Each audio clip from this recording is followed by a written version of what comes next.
Mesdames, Messieurs, Erev Tov, grâce à Midrashet Yehuda Manitou, on a le plaisir d'écouter les enseignements du Rashman Uziel sur la paracha cette semaine, parachat Mishpatim, et le thème Être libre pour servir, le paradoxe de la liberté juive. Donc entre liberté d'un côté et servitude, si on peut dire ça. Bechavod. Exactement. Alors, c'est exactement le thème qu'on va aborder aujourd'hui, c'est-à-dire on va essayer de comprendre ce que la Torah veut bien nous dire ce soir, enfin Shabbat, concernant précisément la liberté et l'esclavage. Et pour cela, je vais tout de suite vous montrer le texte. Pour cela, on va voir que la Torah va prendre une position tout à fait originale, originale pas seulement par les moyens qu'elle va utiliser, mais par les idées qu'elle va essayer de nous faire passer par l'intermédiaire précisément des choix que la Torah va faire dans cette paracha. Alors regardez, vous l'avez devant vous, la paracha commence, Ve'ele mishpatim pardon, asher tasim lifnehem, ki tikne eved ivri shesh shanim ya'avod ou Bashvi, Yetzel, Achovshi, Chinam, etc., etc. Il y a toutes les halakhot concernant les esclaves juifs, après les esclaves pas juifs, etc. Qu'est-ce qui se passe si c'est une esclave femme? Et il y a tous les détails possibles et imaginables. La première chose, et vous voyez que Rashi en parle tout de suite, la première chose qui va évidemment nous choquer, on peut dire de cette façon-là, la première chose, c'est le fait qu'on vient de sortir d'Égypte. On vient de passer Yitro, c'est-à-dire qu'on entend encore les 10 commandements. Et la Torah nous dit enfin, on peut dire si on peut dire, passons aux choses sérieuses. Et maintenant, Ele amishpatim asher tasim lifnehem. Voici les lois que je vais mettre devant. Et par quoi ça commence? Évidemment, par Eved Ivri. Or, il faut bien reconnaître, la première institution juridique d'Israël, bon, c'est pas la première chose à laquelle on aurait pensé. De penser qu'est-ce qu'on va parler des lois d'un homme qui a été déchu, qui a perdu son statut social et qui est vendu pour pouvoir rembourser sa dette ou son vol. Bon, c'est vraiment pas quelque chose de tellement important, hein, on peut dire, de ce point de vue-là. Deuxièmement, Rachi rajoute encore une deuxième difficulté. Vous l'avez devant vous. Rachi pose la question, a priori, notre question. Et il demande Kol makom sheneemar, ele passal et arishonim, ve'ele mosif al arishonim. C'est-à-dire, nous dit-il, que ve'ele amishpatim, c'est la suite de ce qui a été dit avant. Or, qu'est-ce qui a été dit avant? Bah, on nous a raconté l'histoire du Misbéach, etc. Et donc, nous dit le Rashi, Ele mosif à la Rishonim. Ele, le va, vient nous dire qu'on vient rajouter. C'est-à-dire, la suite de ce qu'il y avait dans la semaine dernière, c'est ce qu'il y a cette semaine. La semaine dernière, on parlait du Misbéach, on parlait de l'autel. Maintenant, on va parler de l'esclave. Ça devient encore plus compliqué. Si au moins on disait, OK, on a décidé de commencer par l'esclavage pour toutes sortes de raisons, admettons. Mais là, on nous dit, ve'ele, c'est la suite. Mais ce n'est pas du tout la suite. On ne comprend pas du tout quel est le lien qu'il y a entre les deux. Et Rachid de nous répondre, si, si, si, il y a une raison. Premièrement, les lois de Élé Mishpatim ont été données à Moshe sur le mont Sinaï de la même manière que les 10 commandements ont été donnés au mont Sinaï. Donc, ce n'est pas quelque chose qui a été dit après, c'est en même temps. OK. Puis il continue, mais alors, si c'est la suite, en quoi ça a un rapport avec l'autel? Et il nous répond, pour que tu mettes le Sanhédrin à côté du Mikdash, comme c'était prévu dans la construction du temple. La vérité, c'est que la question pose beaucoup plus de problèmes que la réponse. C'est-à-dire que la question de Rachi, on ne voit pas du tout la réponse, puisque c'est simplement technique. Pour que tu mettes le Sanhédrin à côté du Beth Amikdash. OK. Alors donc, ça veut dire qu'on aurait pu choisir n'importe quelle loi. Donc, on reste vraiment sur notre faim, même après avoir lu le commentaire de Rachi, parce que le commentaire de Rachi ne nous explique pas dans le détail pourquoi les choses sont telles qu'elles sont écrites dans la Torah. Pour cela, on va commencer donc par le Ramban, que vous avez aussi devant vous. C'est-à-dire que le Ramban, lui, va se poser exactement la même question, mais ces réponses, vous allez le voir tout de suite, vont être particulièrement étonnantes. Première réponse de Ramban. Ramban, donc, Nachmanide, nous dit Itri la mishpat arishon, ligne 9, be'eved ivri. Donc là, lui, il prend le problème au bras le corps. On commence par l'histoire de l'esclave juif. OK. Alors, première réponse. Yesh shiluach ha'eved beshana hashviit. Toutes les lois qui vont être écrites au sujet de l'esclave n'ont été écrites que pour nous faire souligner un point extrêmement important de la législation de l'esclavage, c'est qu'il faut libérer automatiquement le esclave en question, l'esclave juif en question, la 7e année, Zecher Leitziat Mitzrayim, comme il est écrit, Vezacharta ki evedaïta be'eret Mitzrayim. Tu dois te souvenir que tu as été esclave en terre d'Égypte. C'est pour ça que tu ne vas pas le garder indéfiniment avec toi, cet esclave, mais tu vas le libérer au bout de 7 ans. Il dit, c'est pour ça qu'on a commencé par là. Le problème, vous en doutez, parce que la question était tellement évidente que on se la pose évidemment tous, mais quel rapport? Mais quel rapport? On est en train de parler de la question de savoir pourquoi on parle des esclaves. Réponse du Ramban, qui est déjà plus proche que celle de Rachi, mais quand même, qui fait question, c'est de nous dire, eh bien, vous savez pourquoi? C'est parce qu'il faut le libérer au bout de 7 ans, parce que vous avez été esclave en Égypte et que vous devez avoir conscience de la difficulté de ce que représente être esclave. Mais en fait, quand on commence à regarder, on voit que le Ramban continue.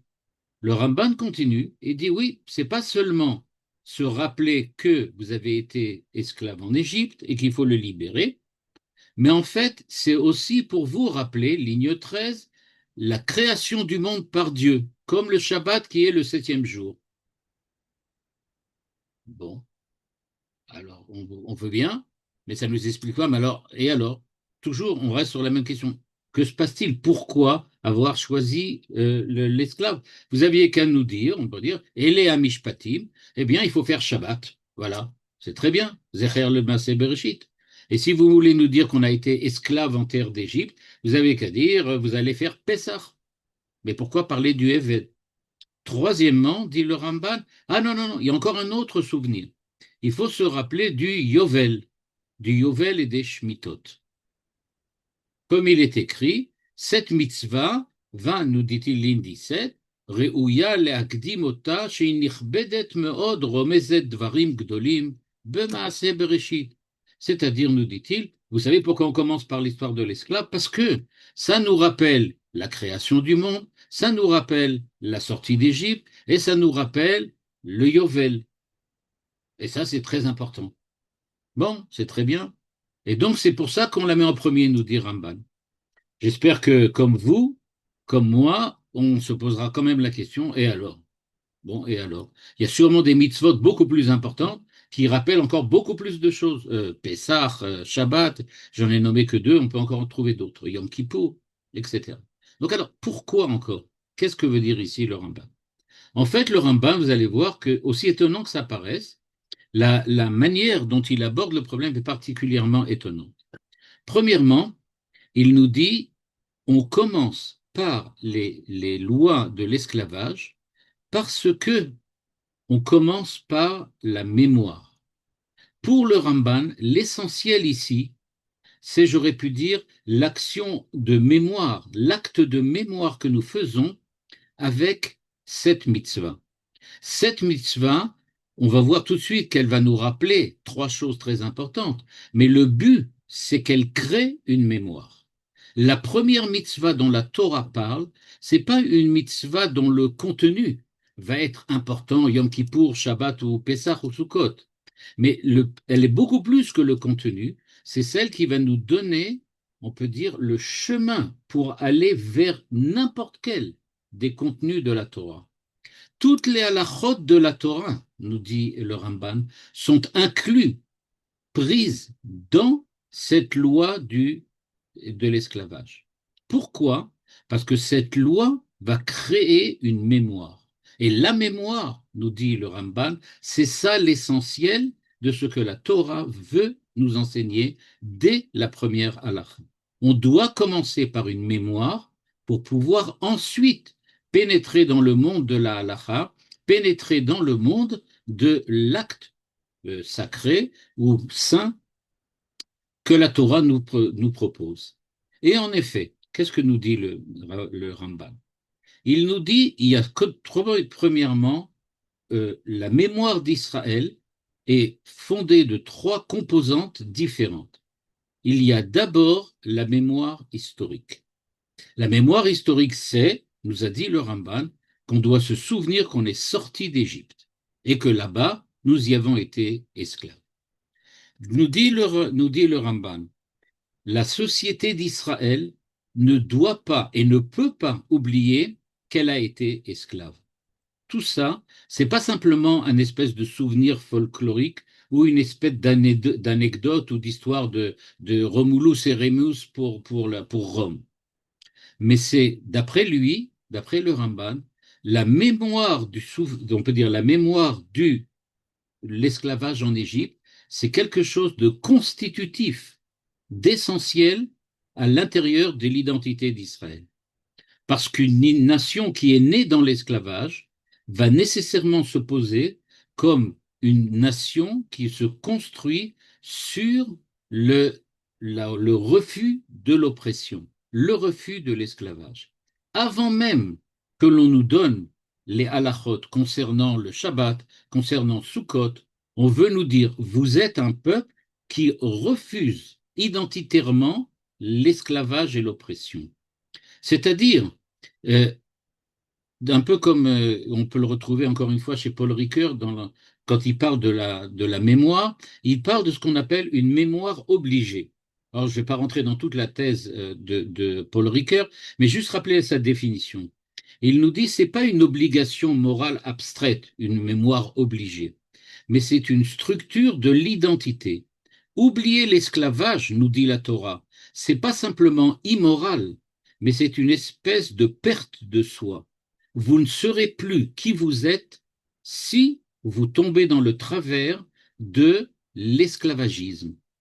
Et donc, cette loi, la loi de l'esclave, elle passe en premier parce que elle devient véritablement la possibilité de mettre en œuvre une mémoire active. C'est pas une simple règle de conduite, c'est pas simplement quelque chose qui nous dit faites ci ou faites ça, mais c'est un véritable dispositif que la Torah met en place pour qu'on ait en permanence à la mémoire, à l'esprit, le fait qu'il ne faut pas assujettir quelqu'un d'autre. C'est-à-dire qu'un esclave est libéré, c'est très important, mais ce n'est pas seulement faire un acte de justice. Pourquoi? Cet esclave a payé sa dette, il a rendu l'argent qu'il avait perdu, et donc maintenant, grâce à cette sanction de l'esclavage, il a réussi à parvenir à redevenir un citoyen correct. C'est pas ça le but. Le but, c'est qu'il faut réactiver par cette mitzvah la perte que nous avons eue quand nous étions esclaves et ce que nous avons gagné grâce à la libération et la sortie d'Égypte comme événement fondateur de l'identité d'Israël. C'est-à-dire, nous dit-il, vous allez maintenant considérer la sortie d'Égypte chaque fois que vous allez accomplir une justice qui débouche sur la libération de quelqu'un. Il ne s'agit pas d'appliquer la loi comme on a l'habitude.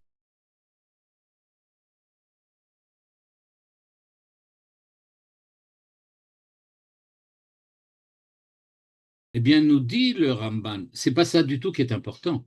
C'est pas que on va appliquer la loi, on va faire ce qui est écrit. Ce qui est important, c'est qu'on s'est rattaché, on s'est relié à nouveau avec la source même de ce que c'est que l'identité d'Israël, c'est-à-dire le refus de la violence, le refus de l'oppression. Et donc, nous dit-il, c'est cela qui est à la base de toute la Torah. C'est ça qui est à la base de l'enseignement de la Torah du point de vue de la halakha. quand on commence les halachot, on commence par dire, sachez, premièrement, notre identité, c'est une identité qui refuse absolument et totalement l'esclavage. C'est pour ça qu'elle le limite à 7 ans. Il n'y aura pas plus que cela.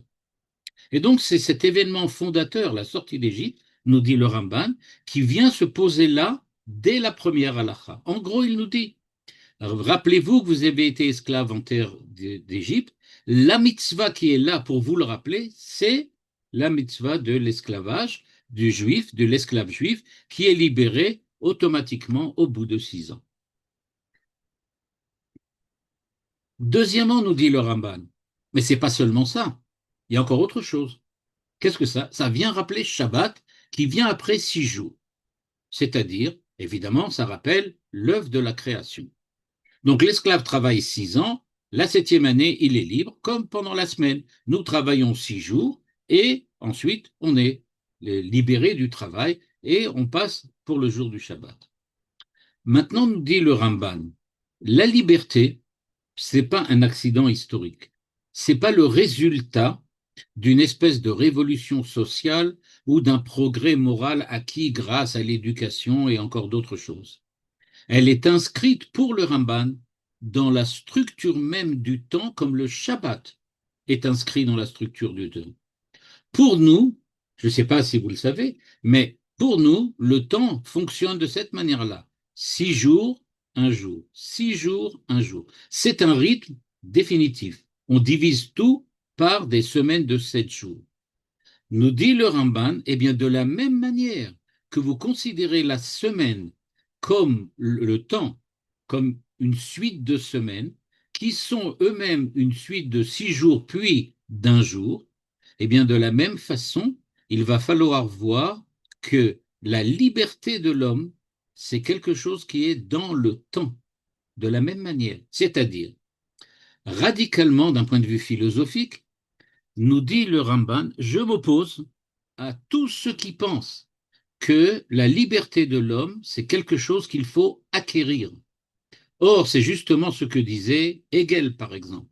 Hegel, le grand philosophe allemand, disait, eh bien, l'histoire de l'homme est l'histoire d'une évolution, d'un progrès de la conscience. Et donc, Hegel dit, l'histoire, c'est le progrès de la conscience de la liberté. Or, nous dit le Ramban, pas du tout. La liberté, c'est pas un acquis, c'est pas quelque chose qu'on obtient, c'est pas le résultat d'un effort, c'est une réalité, c'est une dimension réelle de la réalité. C'est-à-dire, c'est une véritable, j'aurais pu dire, composante de la réalité. Nous ne sommes pas des hommes qui deviennent libres, nous sommes, par hypothèse, par définition, des hommes libres. La liberté fait partie de la définition du temps, c'est-à-dire de la définition de l'homme. Et donc, le temps de la Torah n'est pas un temps neutre, homogène, mais c'est un temps qui nécessairement aura une direction et une finalité. On ne doit pas arrêter le temps au milieu. Il faut toujours arriver au Shabbat, au Yovel, au 7e jour. C'est-à-dire, nous dit le Ramban, vous pensez, pour des raisons certainement légitimes, que quand nous vivons, l'important c'est le présent, c'est le premier jour. C'est-à-dire, nous vivons le jour, au jour le jour, pardon, et nous vivons le temps comme du vécu. La réponse du Ramban, la première mitzvah de la Torah nous apprend que non, on vit pour le Shabbat. C'est-à-dire, on vit pour la liberté. Tout ce que nous vivons au présent comporte toujours un élément de contrainte. Cet élément de contrainte doit disparaître parce que la nature de l'homme et du temps, c'est d'être composé d'un centre, d'un noyau qui est un noyau de liberté autour duquel vient des jours, des semaines, des années qui sont au service de la liberté. Ce n'est donc pas une conscience de l'histoire qui dirait on progresse petit à petit pour arriver au jour de la liberté. C'est pas ça la semaine. La semaine, c'est pas on progresse 6 jours pour arriver au Shabbat. Mais c'est le contraire. On est déjà au Shabbat. On commence par le Shabbat. On est déjà libre. Puis on a besoin de 6 jours pour décliner toutes les possibilités de la liberté. Et donc, nous dit le Ramban, c'est pour cela qu'on commence par cette mitzvah dès le départ. Pas pour nous dire comment faire avec un esclave, mais pour nous dire, vous savez, dès le départ, cet esclave est libre. Il est libre. Ah, il y a eu un problème. On lui a retiré la liberté. Oui, mais c'est comme la semaine. Il y a 6 jours pour décliner la liberté, 6 jours pour lui rendre cette liberté. Donc, on ne lui demande pas, d'un certain point de vue, d'évoluer pendant 6 ans et ensuite d'arriver à la liberté, mais on dit il est déjà libre en nature, il est déjà libre essentiellement. Il va donc être libre par la suite aussi, mais il va falloir 6 jours pour arriver à lui apprendre à décliner cette liberté. En gros, nous dit le Rambam, un petit peu comme dans les lois modernes, toute personne qui n'a pas été jugée est considérée comme innocente. On pourrait dire comme ça, toute personne qui n'est pas esclave, elle est libre. Mais ça ne veut pas dire que l'esclave n'est pas libre. Lui aussi, il est libre. Mais il a 6 jours maintenant pour nous montrer comment il se sert de cette liberté. C'est-à-dire que pour terminer, euh, il y a pas, c'est pas à l'homme de définir quand aura lieu la liberté, comment elle aura lieu et ce qu'est la liberté. La liberté, tout ce qu'on peut faire, c'est qu'elle est de le savoir qu'elle est incontournable et que nous avons à la légiférer et l'institutionnaliser. C'est tout ce qu'on peut faire. Mais on ne peut pas la créer. On ne crée pas la liberté d'un homme. La liberté d'un homme, c'est l'humanité de cet homme. Et l'humanité de cet homme ne dépend pas ni de nous et à la limite ni de lui. Et donc ce qui se passe, nous dit le Ramban, c'est pour cela qu'on va commencer la Torah par là, en disant, premièrement, on en avait parlé tout à l'heure, premièrement, eh bien, ce qui est important, c'est que ça rappelle la sortie d'Égypte, c'est-à-dire que toute la création de l'État d'Israël, de la nation d'Israël, doit tourner autour du fait que nous sommes des êtres, des personnes, des hommes qui sont contre l'esclavagisme parce que la liberté fait partie intrinsèque de l'homme. Au niveau du Shabbat, nous dit le Ramban, c'est dans le temps qu'on va découvrir la liberté. Et on commence encore une fois par les lois de l'esclave parce que nous voulons insister sur le 7e jour, le temps. Chez le Ramban, tout tourne autour du 7e jour. Enfin, on arrive à la 7e année ou à la 7e fois qu'il y a 7 années. Quand on arrive au Yovel, eh bien, ça nous envoie maintenant, nous dit le Ramban, à la dimension de l'histoire, pas de l'histoire d'Israël, de l'histoire universelle. Puisqu'en fait, qu'est-ce que nous dit le Ramban? L'histoire universelle, elle aussi, va vers la libération. On l'appelle Yovel. Yovel, c'est la libération de tous les esclaves, c'est le retour de toutes les personnes sur leur terre, etc., etc. Donc, il s'agit véritablement de sauver, on peut dire d'une certaine façon, la dimension universelle de l'humanité. Eh bien, nous dit-il, il faut tendre vers la libération. Il faut que le monde lui-même soit structuré en vue de la liberté. Le monde que nous devons créer, et cette fois-ci c'est notre rôle, le monde que nous devons créer doit donc être un monde de liberté. Ce qui est intéressant, c'est que cette liberté, est-ce que c'est nous qui allons la créer vraiment, ou bien nous allons la découvrir? Eh bien, deux grands philosophes allemands, dont on a parlé plusieurs fois, mais Hegel, on en a parlé même aujourd'hui. Hegel parle de la ruse de la raison. C'est-à-dire, on ne sait pas pourquoi, on ne sait pas comment, mais l'esprit humain, qui est fondé sur la raison, d'après Hegel, va mettre en place un ordre juridique universel qui amènera à la liberté de l'humanité. C'est-à-dire, il a confiance, on peut dire, dans l'humanité, qu'elle porte en elle cette capacité à mettre en place une société de liberté. Kant, de la même manière, parle pas d'une ruse de la raison, mais une ruse de la nature, pour dire exactement la même chose. Il y a dans la nature humaine quelque chose qui le pousse vers la liberté. Et donc, nécessairement, petit à petit, on arrivera à la fin des temps à une société de liberté. Ramban nous dit, mais c'est complètement faux. Pas du tout. C'est pas du tout dont on parle. Depuis la création, on est déjà libre. La liberté est déjà là. Mais c'est pas nécessairement que ça va se faire. il va falloir que l'homme coopère, ne détruise pas. Mais dans tous les cas, on commence par la liberté. Adam Arishon, c'est la liberté. La création du monde, c'est la liberté. Donc, d'un point de vue universel, et plus seulement du point de vue d'Israël, on n'est pas seulement dans le Shabbat, mais on est maintenant dans le Yovel.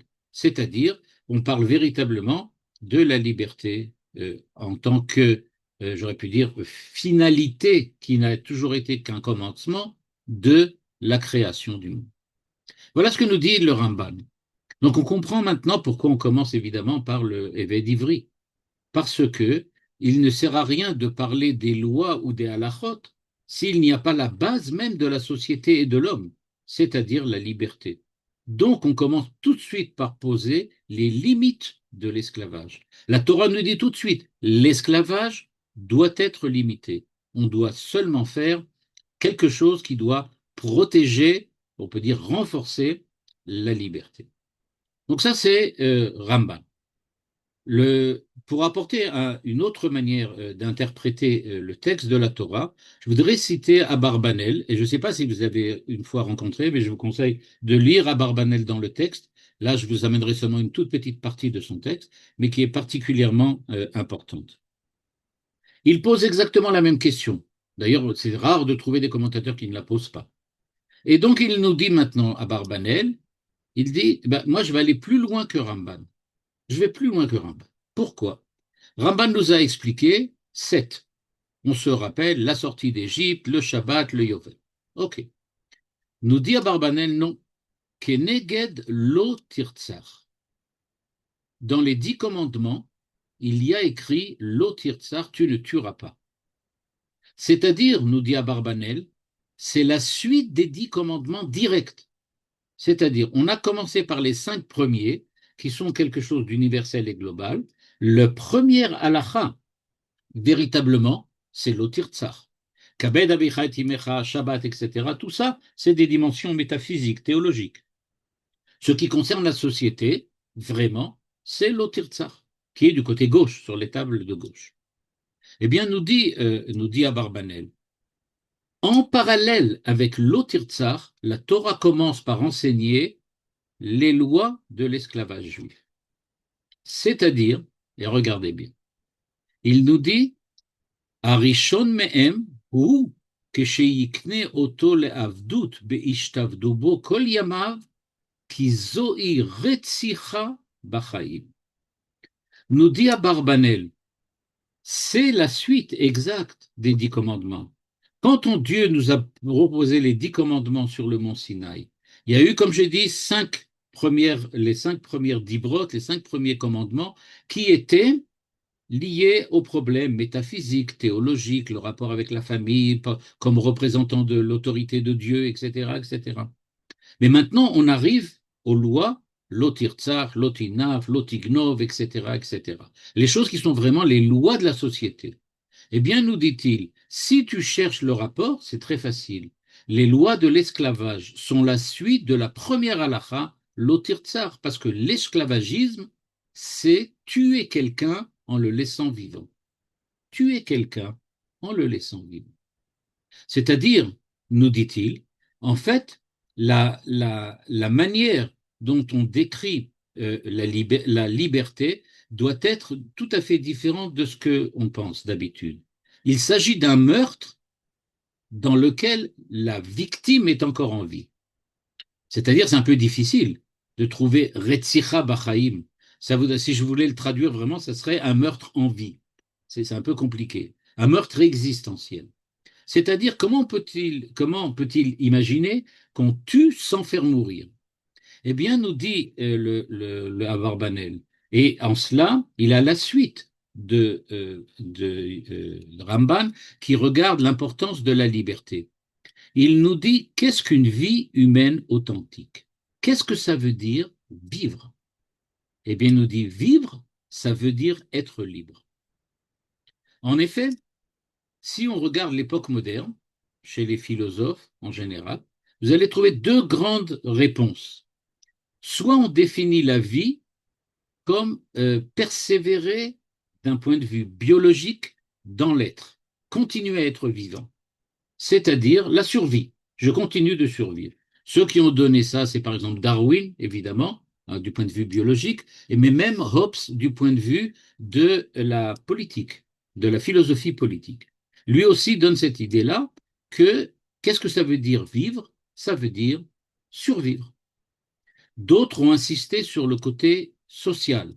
Qu'est-ce que ça veut dire vivre? C'est être en contact avec la société, en contact avec autrui, et donc pas persévérer dans la vie, mais participer à une vie commune. Si tu enlèves à quelqu'un le fait d'être dans une vie commune, eh bien, tu le tues d'une certaine façon.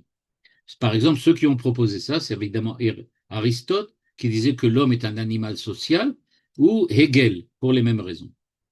Et donc, la Torah, hein, ici, nous dit Abarbanel, pardon, semble suggérer une troisième voie, autre chose. Elle nous dit, vivre, c'est être libre, c'est-à-dire capable de se déterminer soi-même. Parce qu'un homme privé de liberté, de manière permanente, est privé on peut dire, de la possibilité de donner du sens à son existence. Il n'est plus l'auteur de sa vie, de son existence, mais il est tout simplement la marionnette dans la vie d'un autre. On a vu avec les otages, précisément, les problèmes que ça a créé, c'est-à-dire la façon dont ils ont véritablement cherché à tuer en vie les hommes d'Israël qui avaient été pris chez le Hamas. L'esclave, dans cette perspective, euh, on dirait bah, il vit en fin de compte, il est content. Ben pourquoi? Ben il mange, il travaille, il respire. Même un humoriste qui avait dit une fois, en fin de compte, il a du travail, alors que ceux qui sont libres, quelquefois, ils n'en ont pas. Donc, a priori, c'est bien d'être esclave. On est sûr d'avoir du travail à manger et un toit. Mais en fait, on me dit non. Il est peut-être du travail, mais il n'y a que de la biologie là-dedans. Il n'y a que de la survie, mais ce n'est pas une vie proprement humaine. Donc, en fait, que nous disent le Ramban et Abarbanel dans un premier temps? Ils nous disent que la liberté n'est pas un luxe moral. C'est-à-dire, ce n'est pas un luxe, c'est quelque chose qui fait partie, pour le Ramban, structurellement du temps. Ça fait partie structurellement du temps. Le temps comporte en lui de la liberté. On vit dans le temps, on vit dans la liberté. Pour Abarbanel, la vie humaine, l'existence humaine, c'est la liberté. Et donc, on arrive à cette idée-là qu'avant même de parler de justice, avant même de parler de droit, de propriété, de protection, etc., eh bien, il faut d'abord établir que tous les membres de la société doivent être des êtres libres.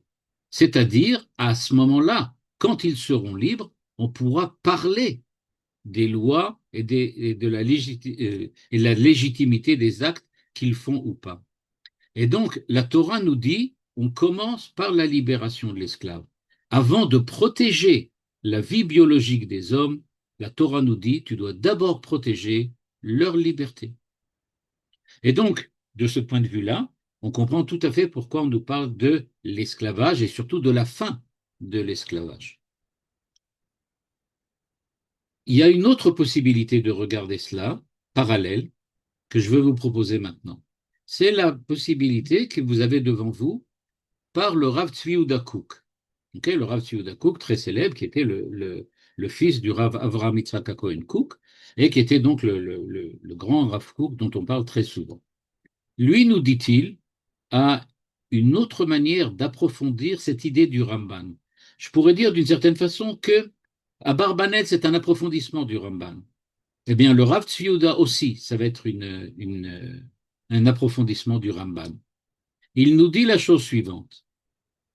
Avant tout, nous dit le Rav Tzvi Yehuda, l'ifne kol sidur malche chaim bachevra.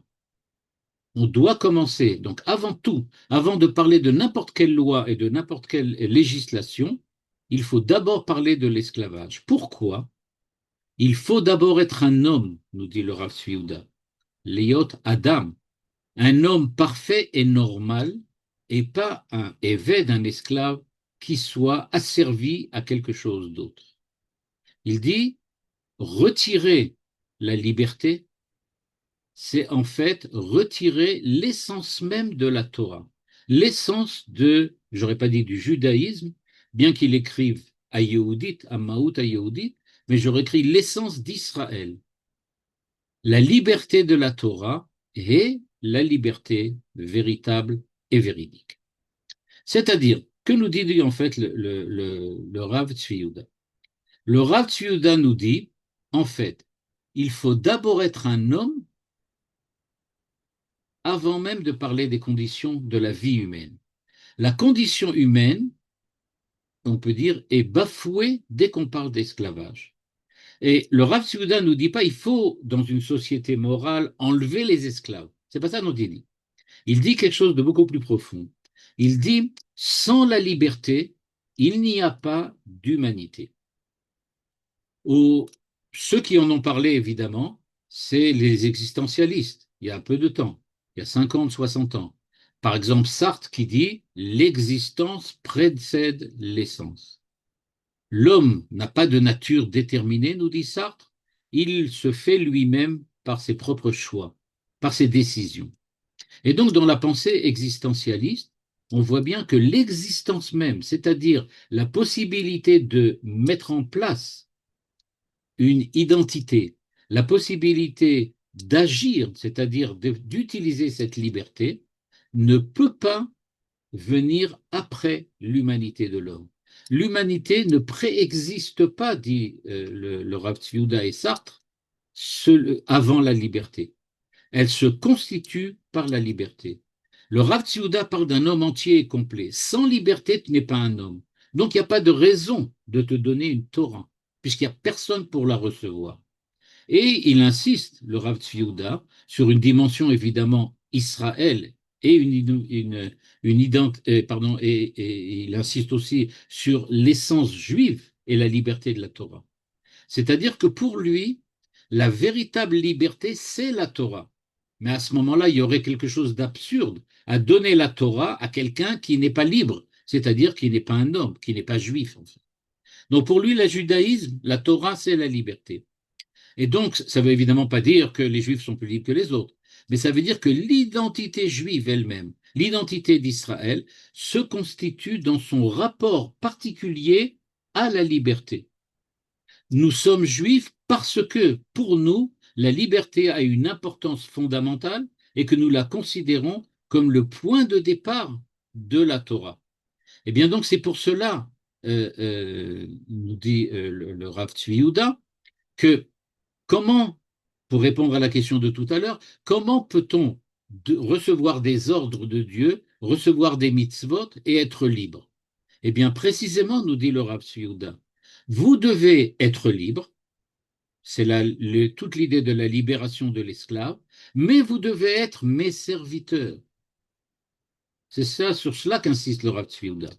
Et donc, si dans la philosophie moderne, on définit la liberté comme l'autonomie de celui qui fait que ce qu'il veut lui, qui n'obéit qu'à lui-même ou à une loi qu'il a acceptée par des manières démocratiques, comme par exemple insiste Hobbes ou Locke, eh bien, même si on parle véritablement d'être libre, dans cette perspective, en fait, effectivement, Dieu vient de l'extérieur.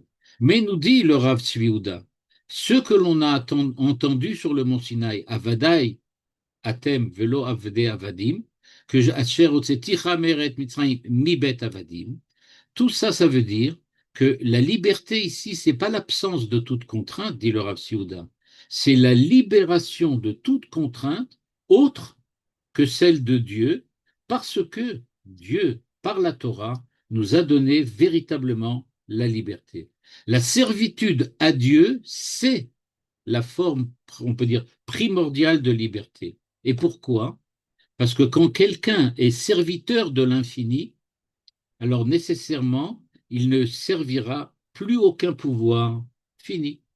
En gros, quand tu es serviteur de Dieu, que tu es au service de l'infini, c'est-à-dire au service de la perfection, au service du bien par excellence, eh bien, si tu es au service du bien, tu ne pourras jamais être au service d'autre chose, et donc c'est la seule liberté possible. La seule liberté possible, c'est de participer avec Dieu à l'avènement de la liberté humaine. À partir du moment où tu es à ce niveau-là, tu ne seras pas l'esclave de Dieu, évidemment, mais tu es celui qui va permettre à l'ensemble des hommes et du monde de parvenir à la liberté. Euh, Tant qu'il existe, on peut dire, quelque chose de transcendant, alors rien d'humain ne pourra jamais être absolu. Et c'est justement cela que la Torah protège. Et donc, elle commence directement par les termes de Ki tikne eved ivri. C'est vrai, l'homme peut devenir esclave, l'homme peut perdre la liberté, mais sache qu'à ce moment-là, il perd le fait qu'il est juif, il perd le fait qu'il est homme, il a perdu toute possibilité de vivre dans un monde qui en fait n'est qu'un monde de limitation. En se libérant véritablement, il pourra parvenir à être quelqu'un de différent et être quelqu'un de nouveau. C'est l'idée que va suivre le rabbi de Lubavitch. Donc là, si on remarque, en fait, on a commencé par Rashi, qui nous a laissé sur notre faim. Nous sommes arrivés au Ramban, qui nous a présenté les trois sortes de liberté avec le chiffre 7. Puis nous avons vu comment Abarbanel nous avait expliqué que sans liberté, nous sommes tués, en fait, nous sommes assassinés. Maintenant, nous voyons le Rav Siouda qui nous dit, non seulement on est assassiné, mais on ne peut plus non plus ni être homme, ni être juif. Et donc, on ne peut pas être participant avec Dieu à la finalité de la Torah. Le rabbi de Lubavitch, lui, va nous présenter maintenant en profondeur qu'est-ce que veut dire être esclave. En effet, nous dit le rabbi de Lubavitch dans son texte, il nous dit la chose suivante. Voilà. Vous l'avez devant vous maintenant. Il nous dit qu'est-ce que ça veut dire Eved Ivri. Alors maintenant, d'après le rabbi de Lubavitch, il faut bien comprendre, pour lui maintenant, on va un peu se déconnecter du pshat, c'est-à-dire du sens littéral de la Torah, parce que en tant que Rav et Admor chassidique, il va évidemment interpréter la Torah d'une manière beaucoup plus, je veux dire, mystique et théologique que simplement le sens littéral. Et pour cela, il nous interpelle en nous disant, Eved Ivri, c'est pas une absurdité. Pourquoi devient-on Eved Ivri? Pourquoi devient-on Eved Ivri? Le pshat de la Torah nous le dit de manière très claire. Il nous dit, tu avais une dette, tu avais commis un vol, tu ne peux pas rembourser, tu vas donc aller travailler pour rembourser ta dette. C'est ce que nous dit la Torah. Nous dit le rabbi de Lubavitch, regardez bien, c'est une manière aussi de servir Dieu. Celui qui a fauté, celui qui était tombé dans l'erreur, va devenir Eved. Pourquoi? Pour payer sa dette, pour rembourser. Nous dit le rabbi de Lubavitch, quand on parle d'Eved Ivri, c'est quelque chose qui est profondément attaché à l'âme humaine, parce que c'est celui qui veut devenir serviteur de Dieu, esclave de Dieu. Ce que l'on appelle dans la chassidoute, donc qui est évidemment la science du rabbi de Lubavitch, dans la chassidoute on appelle ça avodat eved, servir Dieu comme un serviteur. C'est-à-dire, servir Dieu comme un serviteur, j'ai compris que ma liberté m'a entraîné sur des chemins de travers. Je suis parti à la dérive à cause de ma liberté. Je demande donc à Dieu, s'il te plaît, prends-moi comme esclave. C'est-à-dire, donne-moi des ordres, dis-moi quoi faire. Et à ce moment-là, je n'ai pas besoin, moi, de m'inventer. Et là, je vais suivre exactement ce que tu me dis. Et donc, le Eved Ivri dont on parle ici, dit le rabbi de Lubavitch, en élargissant évidemment le sens bien au-delà de la littéralité, eh bien, il nous dit, on pourrait bien voir ici le fait qu'on parle du avodat eved, celui qui dit à Dieu, je ne peux qu'être ton esclave. Parce que quand je prends des libertés, je dérape, j'arrive pas. Et donc, comment fait-il? Nous dit le rabbi de Lubavitch, il y a un terme en hébreu qui dit orot avudim, c'est-à-dire, on parle de peau d'un animal qui a été travaillée et qui est devenu du cuir. qu'on peut utiliser pour faire un sac, un manteau ou quoi c'est. Oroth avoudi. Eh bien, nous dit le rabbi de Lubavitch, en quoi consiste le passage de la peau de l'animal en cuir? Ben, un travail dans lequel, un ouvrage, on dirait en français un ouvrage. Il y a un véritable ouvrage de la part de l'artisan, de la part de cet homme spécialisé dans le travail du cuir, qui va petit à petit le transformer, ce cuir, pardon, pas ce cuir, cette peau en cuir. Eh bien, nous dit le rabbi de Lubavitch, c'est ça le Eved Hashem. C'est ça celui qui est le serviteur de Dieu. Il se transforme petit à petit par le travail, par l'ouvrage qu'il fait au service de Dieu. Et donc, pourquoi le fait-il? Parce qu'il a dérapé quand il était libre. Et maintenant, il se dit, si je ne me mets pas des limites bien claires, ben, ça va recommencer. Donc, que fait-il? Il demande à Dieu, laisse-moi être ton esclave, laisse-moi être à ton service, et grâce à cela, je vais faire exactement ce qu'il faut, et je vais m'éduquer moi-même à te servir. Et donc, bien qu'il est vrai qu'il est très important de faire les mitzvot comme Dieu les demande, mais aussi, on pourrait dire, mais pourtant, il faut aussi y réfléchir, il faut y penser. Eh bien non. Le Avodat Eved dit, moi, je ne fais pas une mitzvah parce qu'elle va apporter du bien à la société, parce qu'elle va transformer les hommes, parce qu'elle va apporter justice ou elle va apporter équilibre social. Dis donc, pas du tout. Je fais une mitzvah uniquement parce que c'est un ordre venu de toi. Puisque tu m'as ordonné, donc je vais faire ce que tu me demandes. Et donc cette espèce de naasé venishma permanent, qui est la vie de cet homme juif, et qui donc n'est pas un pécheur, mais c'est quelqu'un qui est en train de se récupérer. De la même manière, le Éved Ivri dont parle la paracha au niveau du pshat, du sens littéral, c'est quelqu'un qui se récupère, qui paye sa dette. Donc, nous dit-il, on est devenu avodat eved. C'est de ça dont on parle ici. Et donc, quelle est la réponse pour être avodat eved? C'est de faire les mitzvot parce que Dieu me l'a demandé, parce que Dieu a insisté. Et c'est donc pour ça que je le fais. Mais, dit-il, ligne 19, Aval Yehudi, tsarir gam leitbonen, leavin ולהשכיל, שהקדוש ברוך הוא מלך על כל העולמות העליונים והתחתונים ומלכותו בכל משלה, ומייחד מלכותו על עם ישראל בפנימיות מידת מלכותו, בעצם אמיתת שם התואר. C'est-à-dire, nous dit le rabbi de Lubavitch, il faut bien comprendre qu'on est maintenant en train de parler d'une relation qui se met en place entre Dieu et l'homme. Et donc, c'est là, on peut dire, cette avodat eved, c'est comme une métaphore. On est tous des avodat eved de Dieu. Mais il y a une différence, nous dit le rabbi de Lubavitch. Les choses que nous comprenons par nous-mêmes, c'est-à-dire les choses que nous admettons parce qu'elles sont rationnelles, nous les faisons, nous les admettons parce que c'est évident. Toutes les sociétés fonctionnent de cette manière-là. Ils ont d'évidence, mais je rappelle, pas toutes les mêmes. Mais il y a quelque chose de mieux. On fait Avodat Eved parce que Dieu nous a recommandé de le faire.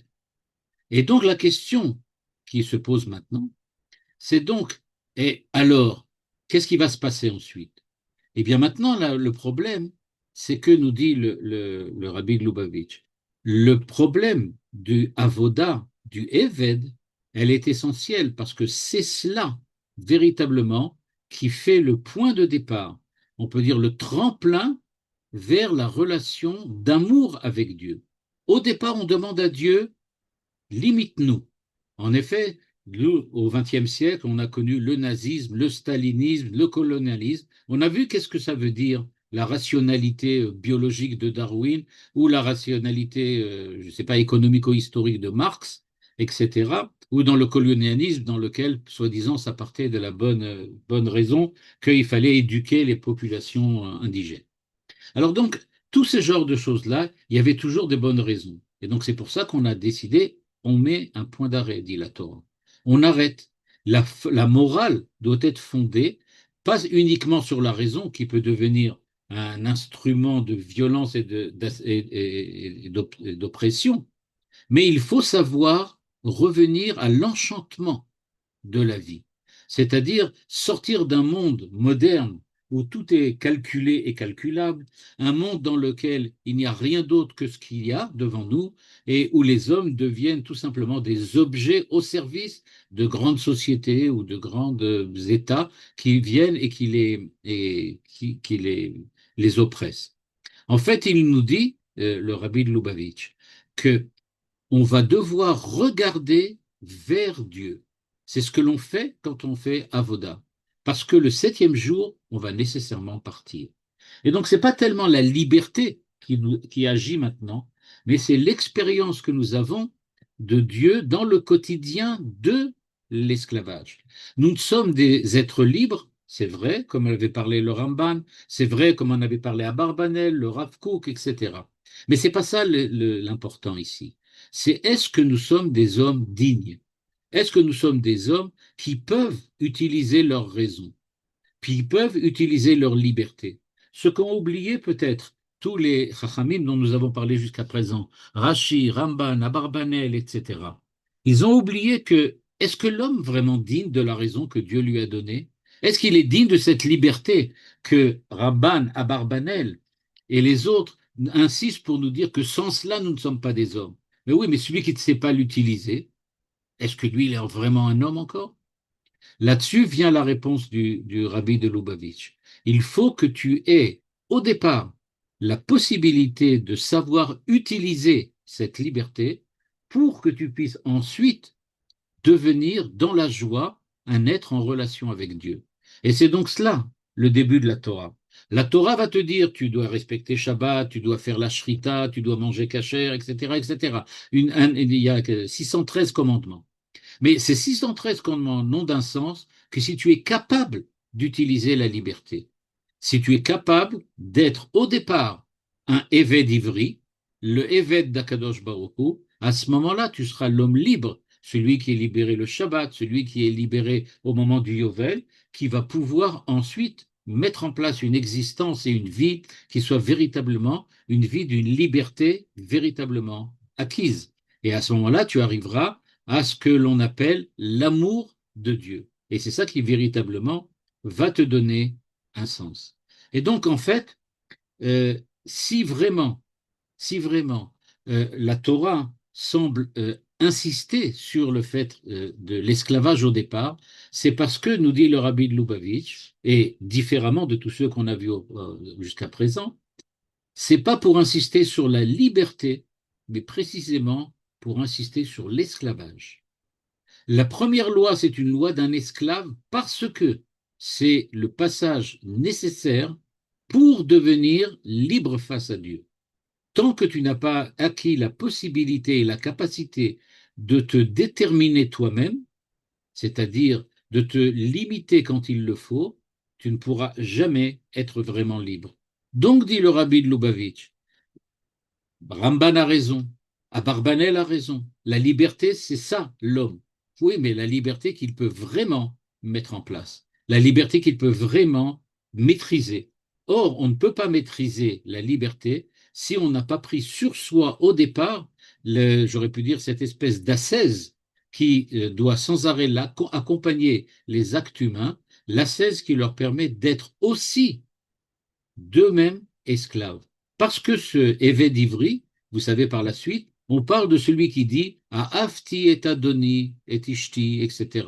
C'est-à-dire, il y a quelquefois, nous dit la Torah, une espèce de quelque chose qui va changer. Il était esclave malgré lui, il va devenir esclave parce qu'il le veut. C'est-à-dire, nous dit en fait le rabbi de Lubavitch, pourquoi nous parle-t-on de cette possibilité-là? A priori, cet homme-là a complètement dérapé dans la vie. Il a complètement dérapé. Mais non, il voit qu'il ne peut pas se maîtriser lui-même. Il ne peut pas. Donc il dit à Dieu, je préfère rester ton esclave, parce que libre, je n'aurai pas la possibilité d'y tenir. Et pourtant, au bout de 50 ans, ou moins, c'est-à-dire tant qu'on n'est pas arrivé à l'année du Yovel, eh bien, on lui dira dehors. Tu dois continuer. Mais il y a en fait cette étape-là. Cette étape, nous dit le Rabbi Lubavitch, c'est justement l'étape nécessaire, mais pas suffisante, puisqu'il va falloir ensuite devenir autre chose et devenir quelqu'un d'autre. Il va falloir commencer par Liot Eved Ivri.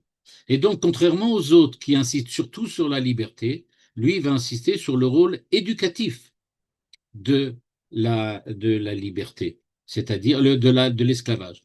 Et c'est pour cela qu'il va insister sur la première partie, j'aurais pu dire, de la définition de l'esclave, c'est-à-dire pas celui qui vient nous indiquer qu'il faut être libre, mais celui qui doit vraiment utiliser cet évêque pour évoluer.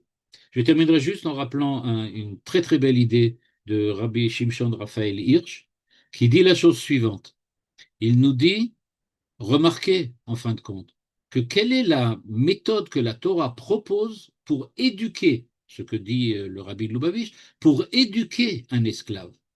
Eh bien, ce n'est pas du tout l'esclavagiser, mais c'est le faire re-rentrer dans une famille normale. En fait, qu'est-ce qu'on lui dit? On lui dit, tu vas devenir un membre à part entière d'une famille pendant 7 ans, pendant 6 ans, pardon. Et donc, il va être pendant 6 ans membre de cette famille, il va se rétablir complètement, réapprendre à se maîtriser, réapprendre à se diriger grâce à ses choix et à sa liberté. Et c'est seulement dans ce cadre-là qu'il pourra véritablement sortir ensuite, au bout de 7 ans, et reprendre sa place pas seulement dans la famille, mais aussi dans la société. Donc, Éved Ivri, nous diraient tous ces commentateurs, c'est le point de départ de la Torah en tant que Torah, c'est-à-dire que c'est la seule possibilité pour nous, en tant que, comme dirait le rabbi de Lubavitch, c'est de comprendre que la justice sociale, la liberté, le bonheur d'être libre, tout cela, ce n'est pas quelque chose qui s'acquiert sans rien, sans effort, mais au contraire, c'est quelque chose qui va être acquis grâce à la possibilité que la Torah met devant nous, celle d'accepter, dirait le rabbi de Lubavitch, d'être esclave, c'est-à-dire de faire l'effort d'être libre. Ah bah, merci beaucoup, Rabousiel. C'est le moment si vous voulez poser vos questions. Excusez-moi, comment alors réconcilier les avec le Midrash, je crois, c'est le Midrash qui dit que à Har Sinai, ils n'ont pas eu les Bnei Israël n'ont pas eu le choix que d'accepter la Torah. Oui. C'est Manitou avait une réponse permanente à cette question toujours. Il disait que on demande à des personnes de se marier seulement si elles se sont fiancées déjà avant. C'est-à-dire on impose le mariage comme relation entre l'homme et la femme parce que dès le départ, ils veulent être ensemble. Bien, c'est ici la même chose. Cet homme-là veut être esclave, entre guillemets. Mhm. Mais il ne veut pas être esclave parce que l'esclavage, c'est pour lui la meilleure des solutions, mais c'est parce qu'il pense que c'est la seule façon pour lui de pouvoir évoluer et de pouvoir arriver à tenir la liberté. Ouais, ok. Et c'est un peu difficile à c'est bon, Har Sinai qui était au-dessus de et d'ici, ou tu acceptes ou alors Ben, oui, ouais. parce que il faut que ça soit imposé. Le Maharal, que Manitou citait aussi, le dit très très bien. Il dit il fallait imposer quelque chose pour que ça ne soit pas dépendant du bon vouloir de chacun d'entre eux. On ne veut Mhm. pas que ça soit. On veut que la relation soit permanente. De la même manière, la relation avec Dieu doit être elle aussi permanente. Et donc ça, on ne veut pas que ça soit pris comme ça. Il faut que ça soit quelque chose de fixe, de Ok, sûr. merci. Merci. Oui, s'il vous plaît. Vous avez Oui, rappelé, le texte dit au bout de 6 ans, l'esclave est libéré. Et vous avez rappelé à la fin que si le maître lui a donné une femme, si la femme lui a donné des enfants, et s'il dit je les aime bien, alors et qu'il refuse donc d'être libéré, alors à ce moment-là, Vavado Leolam, il reste esclave. Comment et ça paraît assez sévère. Alors, la dernière explication du Rav de Lubavitch peut peut-être donner une perspective à ça, mais comment les premières explications, Abravanel, Ramban, etc., comprennent cette sévérité un peu, que si rate sa sortie, il reste esclave. oui. Alors, peut-être, comme je l'ai dit, le rabbi de Lubavitch, lui, insiste sur le fait que quand on parle de liberté, on parle d'un esclave. Et donc c'est pour ça qu'il met en place tout un système, j'aurais pu dire, tout un système théorique pour montrer que l'esclavage en tant qu'esclavage, c'est ça le protecteur de la liberté. Pour les autres, c'est-à-dire pour Ramban, Abarbanel, le Rav Kook, etc., ils ont tous ce souci. C'est-à-dire, eux, ils parlent de la liberté en tant que liberté. Comment on atteint la liberté, ils n'en parlent pas. Pour eux, c'est une évidence. La liberté fait partie du temps, dit le Ramban. La liberté fait partie de l'homme, répond le Rav Kook, etc. C'est-à-dire qu'ils ne parlent pas de la façon dont on va acquérir cette liberté, auquel le rabbi de Lubavitch accorde une beaucoup plus grande place, de savoir comment fait-on pour être libre. Et c'est justement l'esclavage qui vient répondre. Alors que chez les autres, ils considèrent ça fait partie de l'homme, c'est une réalité qu'il faut préserver. Et donc, c'est pour ça que je ne sais pas quelle réponse il pourrait donner à cela. Parce qu'effectivement, il se trouve devant un truc dans lequel on laisse quelqu'un dans l'esclavage. Et on accepte de ne pas lui rendre sa liberté. Peut-être qu'il dirait que c'est le Yovel la réponse. Peut-être. À savoir que, bon, voilà, malgré tout, on le laisse pas esclave à vie, on lui fait changer. On le force à sortir quand arrive le Yovel. Parce que, parce que lorsque le texte dit Vavadol Leolam, c'est jusqu'au Yovel, c'est pas. Exactement. Vavado Leolam, la Gemara dit Olamo shel Yovel. C'est jusqu'au Yovel. Donc, on ne le laisse pas là-bas définitivement. Merci. Bevakasha.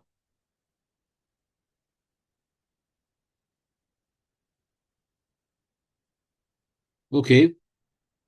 Donc, Shabbat Shalom. שלום, תודה רבה. Merci Shabbat beaucoup. shalom. Merci.